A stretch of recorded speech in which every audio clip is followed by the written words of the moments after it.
জীবনে ধার নিতে চাইলে ধার নেয়ার উপযুক্ত কারণ থাকা চাই। বিশেষত ধারের অর্থ যদি বিপদে পড়ায়, বিপদ থেকে বেরোতে কোনো না কোনোভাবে সহযোগিতা করে, তবে ধার নেয়া যেতেই পারে।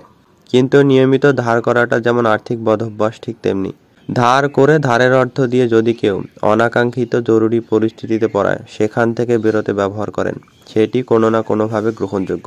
কিন্তু ধার করে ধারের অর্থ দিয়ে যদি কেউ সাধ্যের বাইরে নিত্য প্রয়োজনীয় কিংবা বিলাসী জীবনযাত্রার ব্যয়ভার মেটাতে বিলাসী পণ্য কিংবা সেবা কেনেন, সেটা সাময়িক সুখ, শান্তি ও স্বস্তি দিলেও দীর্ঘমেয়াদে তার ফলাফল খুব একটা ভালো হয় না।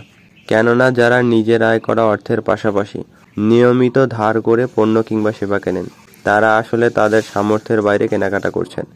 আগামীতে যদি আয় না বাড়ে ব্যয়ের তুলনায়, তবে এরকম আর্থিক বদভ্যাস চলতে থাকলে তারা যেমন উপস্থিত আর্থিক সংকটে জড়িয়ে আছেন, ঠিক তেমনি দীর্ঘমেয়াদে দেউলিয়া হবেনই। এ বিষয়ে আপনার মতামত কি? আশা করি সদুত্তর দেবেন।